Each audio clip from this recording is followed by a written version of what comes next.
was loose in. He has been that way the last couple of runs. Felt like he wore out the right front there. They'll change 4 tires and add fuel. Corey Day said he trended tight. That's built in slowly each run today. Not going to overreact with a chassis adjustment. Just want to get some longevity into it, Kim.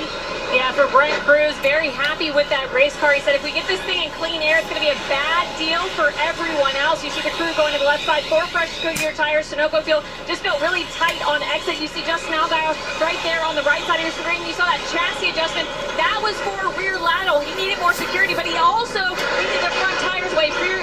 So Andrew Overstreet making an air pressure adjustment to help that. Race off Progressive Pit Road. Ryan Sieg had pitted at lap 96, so they come down here maybe playing a little strategy. Jesse Love does stay out.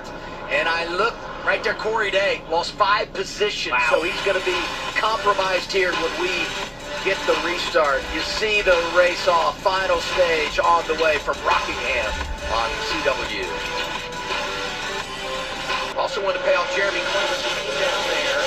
He was out of balance on tires because of that unscheduled stop they had made. Got a speeding penalty, so Jeremy Clemens fans going to have to watch him drive through the field again. Brandon Jones sliding wide. Allgaier comes through. Sawalla's fighting for the lead. Brent Cruz to the inside. Look to make it. Love gets away, and contact between teammates. Ryan Sieg now a part of the mix in the 39. Brent Cruz wanted to go. He got the inside, but got squeezed there by Sawalich. And Sawalich paid the price of getting knocked up the racetrack. Just a hip check there because the awkward angle that Brent Cruz got into the corner, didn't have the side force, got away from him and got into his teammates. Boy, Jesse Love getting the lead here and pulling away. He made that pit stop at lap 96, just rode around taking care of his tires, and it's paying off right now as we go back and watch these young teammates going at it. Yeah, that's just the force so low there, Brent Cruz, because of them being on the inside of Jesse Love at one point. He had such an awkward angle into turn 3. There was no way he was to get that car turned without sliding up the racetrack a little bit where he met his teammate William Sawalich. Combination of strategy and not as good an execution as you would like on the pit lane has put Corey Day behind the 8 ball for the first time today. He's back there in the 8th position. We'll find out what he has right here. Watching Sammy Smith in the 8th. Didn't qualify great. Stayed out there at the end of stage 1 to get some points, but he's back up to 12th in the running order. He's been fighting all day. Every time we check in with Sammy Smith, it just seems like he's in a battle from all sides inside that 8 car. He wasn't happy with it after practice or qualifying, and I think that showed up the race. He just trying to have one of those days where you put together the best race you can. You get done with days like this, if they're successful, which is relative, it can be just a top 10, and you think, you know what, I got everything I could out of there. Oh, what do we got here? 28's Kyle Sieg, Jeff Burton in the 27. See Brennan Poole there as well in the 44. This is just outside the top 15. Or that congestion off the 2. The cars are side by side. It can cause a lot of checkups. Taylor Gray, another one of those drivers, played the strategy game at the end of stage 1, was second in the stage, got those 9 stage points, but lost the track position. 54, starting to drive back to the front. He's 15. Okay, so Day is pitted, and now Love just pitted. On CW, brought to you by Arby's. While we were in break, you saw side-by-side unscheduled pit stop for Jesse Love. Let's listen to TT Radio, presented by Starkey. Scan the QR code now. So I know what to die here. It's vibrating so bad I see the racetrack. I get the corner and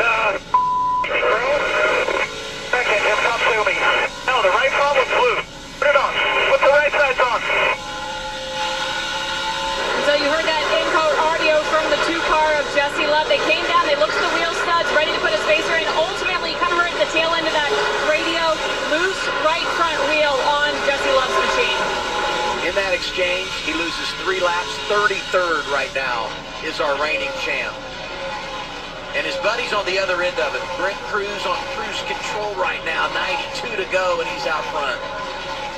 Yeah, that's so unfortunate for Jesse Love. And when you talk about a loose wheel, especially in a place this fast, that vibration and how much you're in the throttle and in the corner around here, you heard him describe it. He couldn't even see. It's tough to describe what that vibration is like, but it feels like the world is shaking around you. An earthquake is occurring inside that race car, so it's incredibly hard to drive. Had to pit.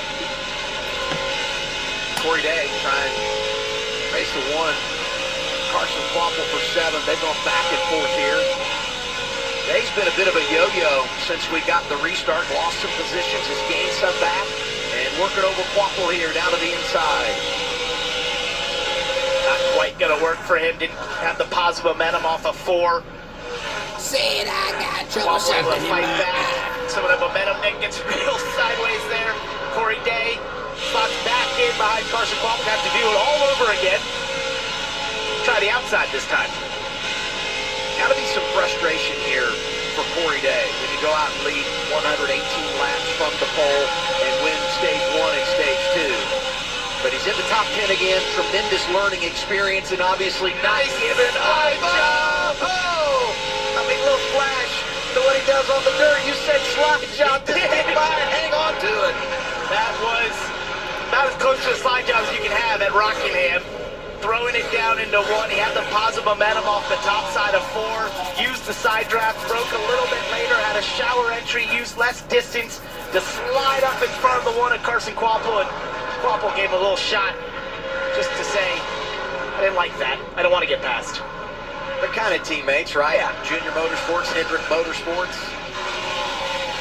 Chevy's been so good this year, but it's a Toyota out front right now. You saw the numbers for Joe Gibbs Racing. Tough start for this group, but one bright spot, no doubt, on a consistent basis when he has been here has been Brent Cruz. Rule change this year. You can run in the O'Reilly Auto Parts Series at age 17 at road courses and any track a mile in length or less. So he was able to race at Coda, where he did lead some laps, finished inside the top 10, made an appearance at Phoenix, was good to go last week at Martinsville, and now he's turned 18, so he is full tilt. But when he has showed up,